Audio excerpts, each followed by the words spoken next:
This video is going to be devoted to the subject of recognizing that we practice Dhamma correctly, that our path brings results, because we can practice Dhamma for just creating good causes, for the good effects. It means to have prosperous life, happy life, to have favorable events, or we can practice Dhamma for the liberation. But both actually, they show the same results on the way. So I will just start with a cup of tea while I'm here in our Tabarwa Center in America. I will make a cup of tea and I will go out for this talk. And in the meantime, I will share this experience from my side, how it happens that I see that I've been practicing Dhamma correctly.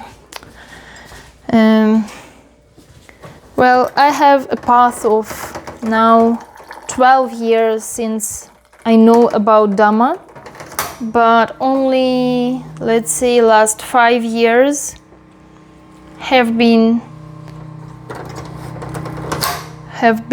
with more serious practice.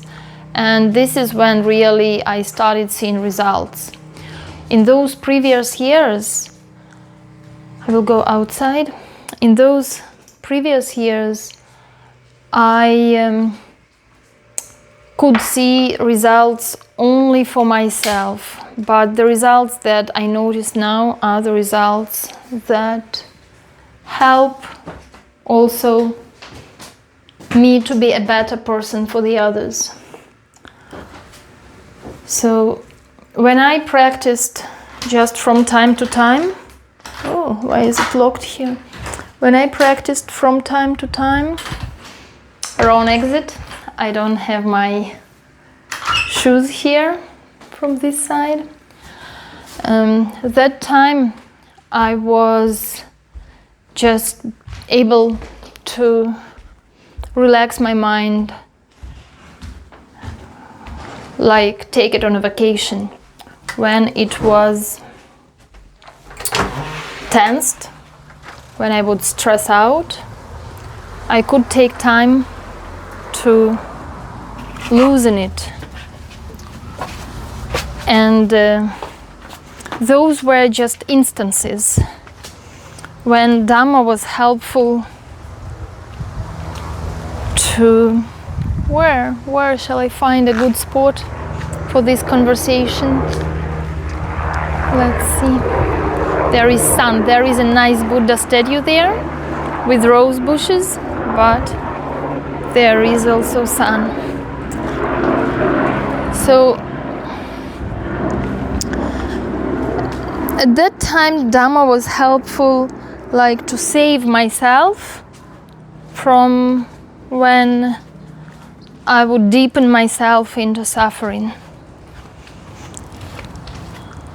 But the real Dhamma practice that brings real results, there is another nun sitting here. I'm making videos, Ayale, okay? Okay, I give Dhamma talk. You stay, okay, no problem. Sit. You sit. Oh, exercise. Exercise. We have an elderly Sayale who is exercising.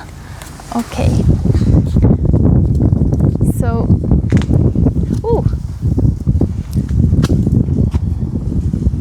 hold on. We can make an official Dhamma talk. We can make it like sitting seriously in a meditation posture in the meditation hall, or we can make it flexible like that, like a real talk, Dhamma talk. So more attention I would like to give really to the practice that put me on the path of a serious meditator when I started practicing not only for myself but for all. Because the practice makes us a better being. Samsara is not only dukkha for ourselves. Samsara is also about seeing the dukkha of others. So when we practice, our mind becomes less rigid, less protective, defensive, so less attacking. And in this we are becoming better beings for others, so that we accept mistakes of others, we accept our own mistakes, we are more pliable. This is quite a lot. This is quite a lot when we are a pliable person in the society and we don't put emphasis on every wrong action of the others.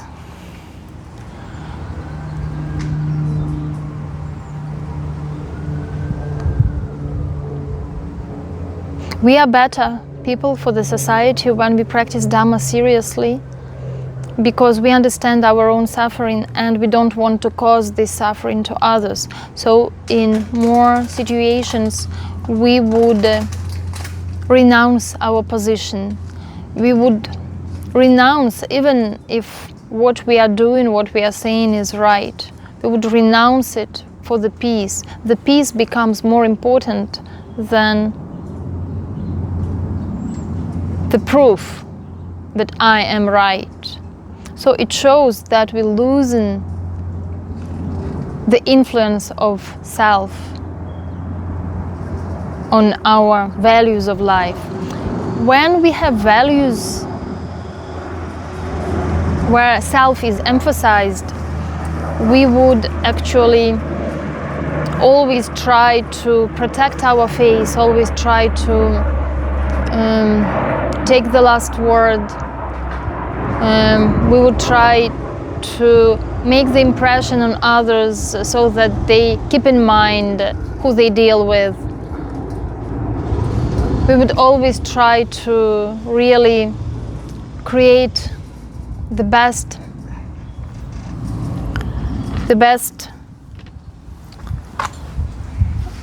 idea about ourselves, and first of all, even if we create this idea for impressing others, we still check it up with ourselves. If it is good enough for us, then it is good enough for the others. Sometimes maybe it is already good enough for the others, but we will still try to keep pushing to prove our best to them, because we are still dependent on feeling ourselves this worthiness. So with the practice of Dhamma, we feel worthy. We have this anchor and we stop relying on the words of others about ourselves, and rather we feel who we really are based on our own actions. And here really all of the three types of actions start matter: the physical, verbal and mental actions. Not all and not all the time, not all people and not all the time can see our actions, especially mental actions, but we know them because we practice mindfulness. We know those actions, so they really root us into this confidence of being a worthy person that we don't need to prove to anyone. This is the outcome of the Dhamma practice. Also, we know that we practice right if we really start feeling that we understand Dhamma, that nothing can persuade us that Dhamma is wrong, that whenever we read texts of Dhamma teachings, texts about biographies of different monks or Dhamma practitioners, we recognize Dhamma in them. Of course, we read Dhamma text, of course there would be Dhamma to recognize. But no, I mean, we recognize Dhamma, we recognize deeply the essence of life and ignorance, because life is ignorance. And we recognize the wisdom which brings light to the ignorance of life. We can also recognize how other religions speak about their principles to their disciples, and we can see Dhamma there too. Actually, we can see Dhamma in many wholesome things. We can see that how things are done, this is explained by Dhamma. And in unwholesome things too, we see the Dhamma, because we see and we recognize the ignorance. Actually, everything that happens in life easily, not forcefully, we start to see through the lenses of Dhamma. Every situation becomes a proof, a lesson, an exam of Dhamma practice. Whatever happens, we are not getting lost in someone and something. Rather, we understand it happens due to the cause and effect, and there are conditions for such happening. And even though the karma brings the results already now in the situation that happens, still our attitude now is also a significant part of Dhamma, is something to pay attention to, is to accept whatever is happening and not to create any bad karma for the future, is not to blame those who are bringing some unpleasant result. It is quite windy. It is quite windy. I try to protect the tripod. I was watching it, especially that I have a cup, so I might be not so reactive, but now I was. And this is also the result of Dhamma, about how we can accept mistakes of others, especially when those mistakes are hurting us, when those mistakes are showing to ourselves our drawbacks, our own mistakes in the past. Whatever we experience now, we did before. And then there is somebody who brings back this experience to us now. So habitually we might blame this person, but we wouldn't. Because we understand that they do out of not knowing, and they do out of samsaric reasons. That in the samsara, we all multiple times live all our highs and lows, and we do unknowingly. And I myself used to do like this before. This is now this is why now I have to suffer this action now. So we don't blame this person.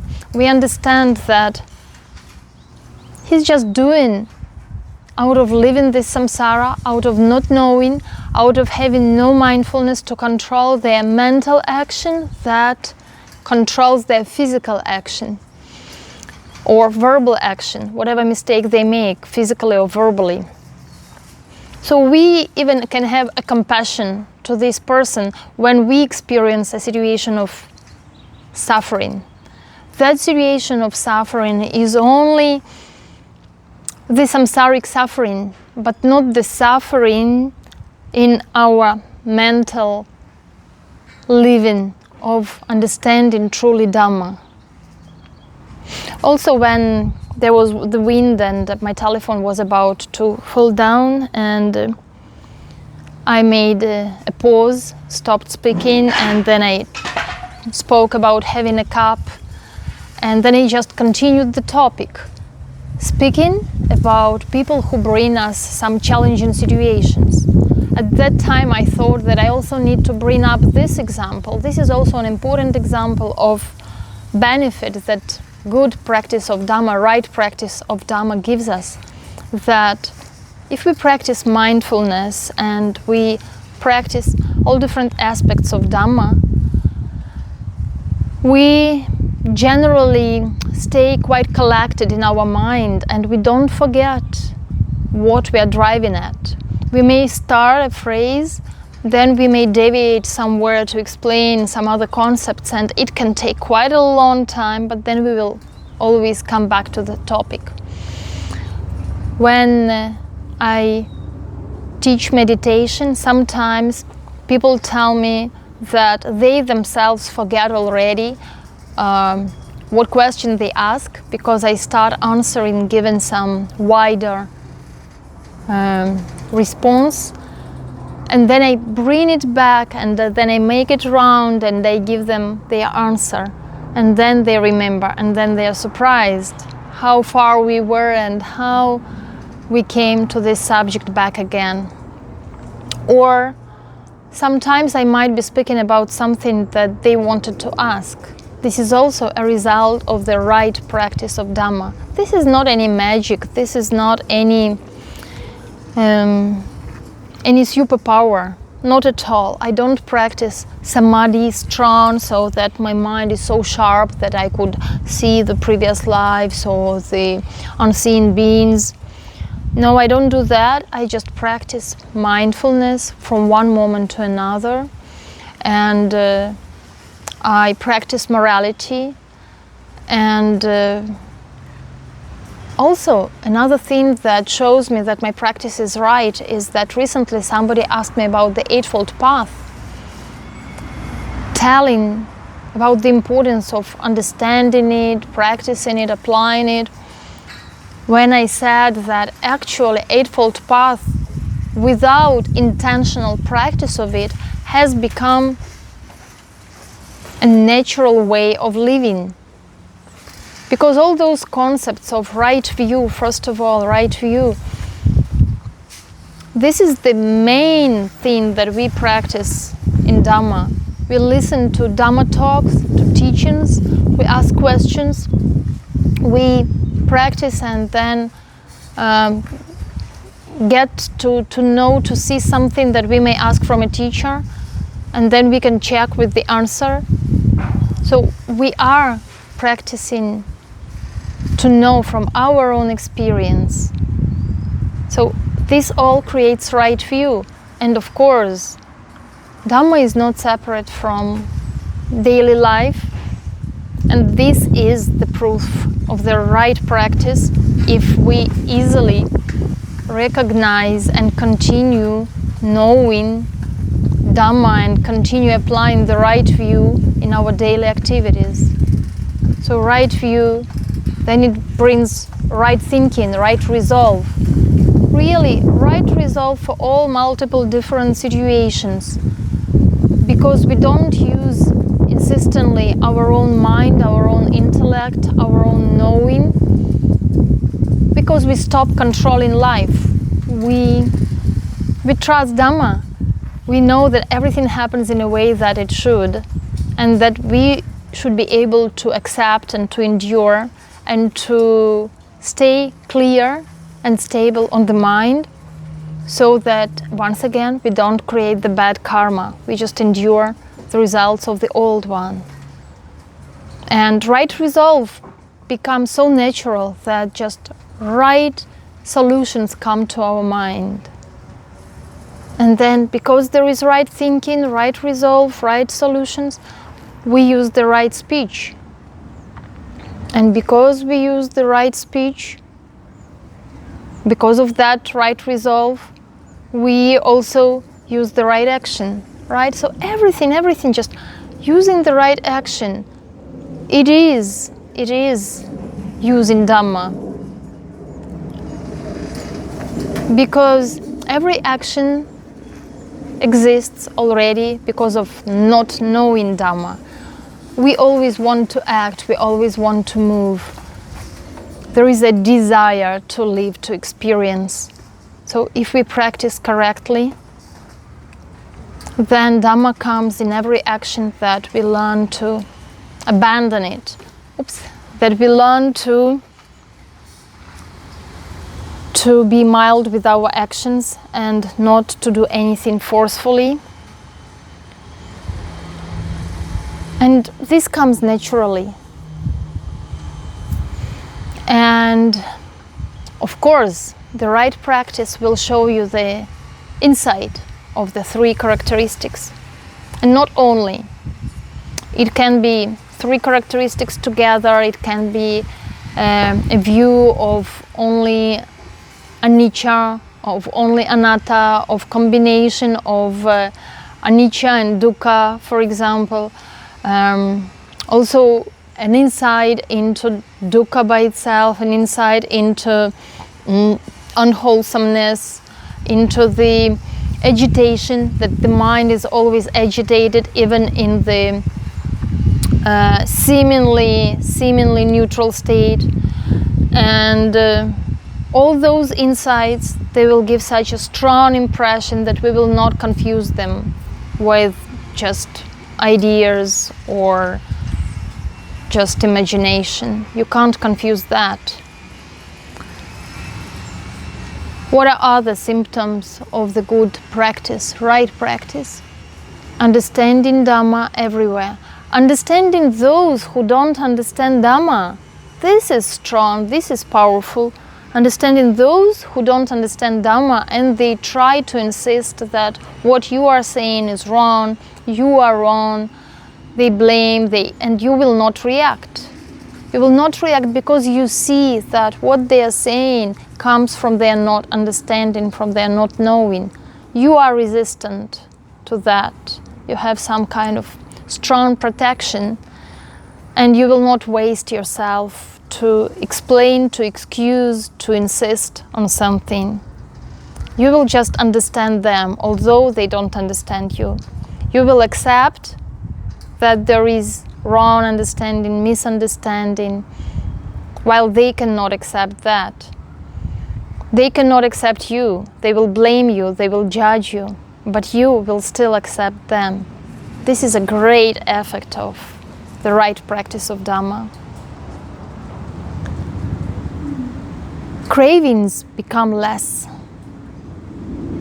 Mindfulness becomes more. Patience grows tremendously. These are the right signs of the right practice of Dhamma.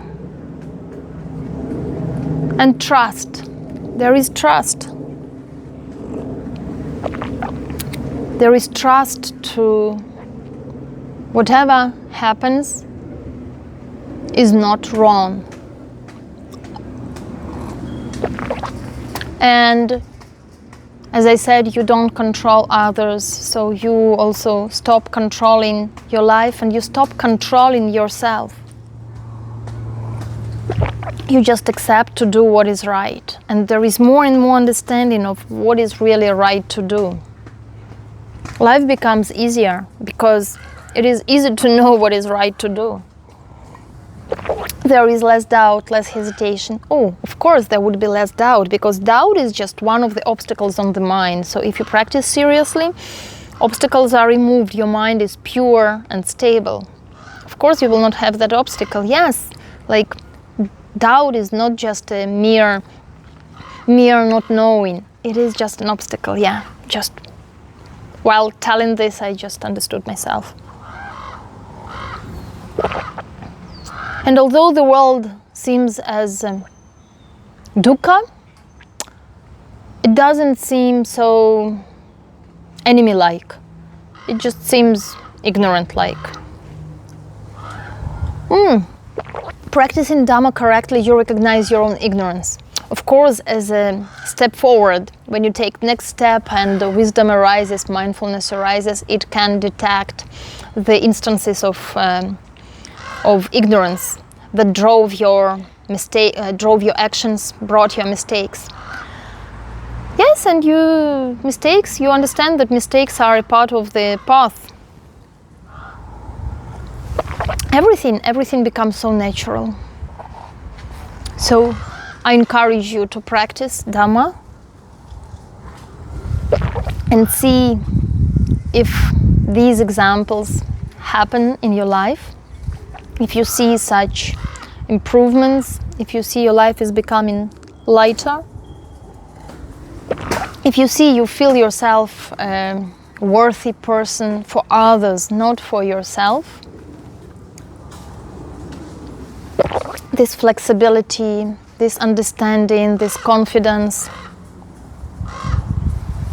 this belief that everything is possible.